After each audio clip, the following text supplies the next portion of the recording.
भटकती आत्मा भाजपला सत्तेबाहेर काढल्याशिवाय राहणार नाही. बीकेसीच्या सभेत शरद पवार यांचं मोदींना प्रत्युत्तर.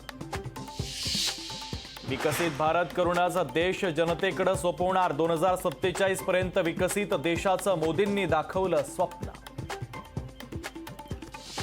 भावेश पिंडेच्या इगो कंपनीचे दादरमध्ये आणखीन 8 बेकायदा होर्डिंग. महापालिकेकडून होर्डिंग हटवण्याची नोटीस. अविनाश भोसलेंचा मुक्काम जेलमध्येच. आर्थिक गैरव्यवहाराच्या प्रकरणी सुनावणी प्रलंबित.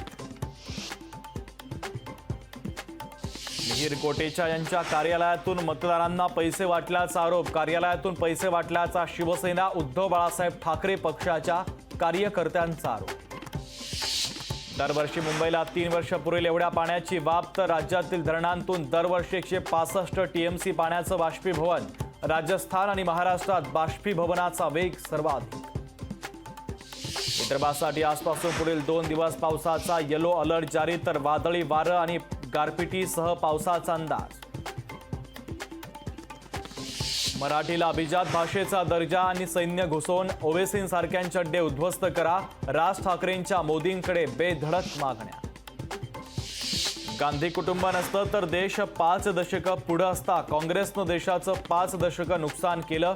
मोदींचा काँग्रेसवर हल्लाबोल.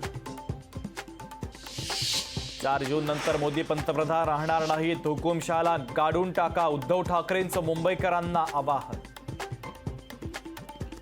पुणे मुंबई महामार्ग तांत्रिक कामांसाठी शनिवार आणि रविवार 1.5 तासांसाठी बंद राहणार. ब्लॉकच्या दरम्यान वाहतूक जुन्या मार्गाने वळवणार.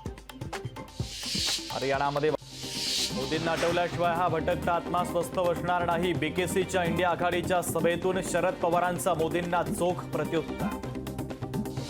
सिंचन घोटाळ्यामध्ये अजितदादांची थेट भूमिका नव्हती. एका वृत्तपत्राला दिलेल्या मुलाखतीमध्ये फडणवीसांचं विधान. फडणवीसांच्या क्लीन चिटमुळे अजितदादांचा जीव भांड्यात. मीर कोटेचा यांच्या कार्यालयातून मतदारांना पैसे वाटल्याचा आरोप तर कार्यालयातून पैसे वाटल्याचा शिवसेना उद्धव बाळासाहेब ठाकरे पक्षाच्या कार्यकर्त्यांचा आरोप. 5व्या टप्प्यासाठीच्या प्रचाराच्या तोफा थंडावणार. 12 मतदारसंघात शेवटच्या तासात प्रचाराचा झंझावात. मुंबई उच्च न्यायालयाच्या इमारतीसाठी बीकेसी मधील जागेचा ताबा द्या. सर्वोच्च न्यायालयाचे राज्य सरकारला आदेश तर गोरेगाव ऐवजी बीकेसी येथील जागा सोयीचं असल्याचं कोर्टाचं म्हणणं. राज्यात निवडणूक काळामध्ये 48.36 कोटींची अवैध दारू जप्त. राज्य उत्पादन शुल्क विभागाची कारवाई तर 264 कोटींच्या ड्रग्जवर देखील कारवाई. राज्यात आजपासून ते 20 मे पर्यंत मद्य विक्रीला बंदी. मतदान कालावधीमध्ये अनुचित प्रकार टाळण्यासाठी निर्णय. वाशिमचे अधीक्षक संजय पाटील निलंबित. मद्य दुकानाच्या परवान्यासाठी लाच घेतल्याचा आरोप. राज्यसभा खासदार स्वाती मालिवाल मारहाण प्रकरण. आपकडून आरोपांचं खंडन. भाजपचे केजरीवालांच्या विरोधात कारस्थान असल्याचा आरोप.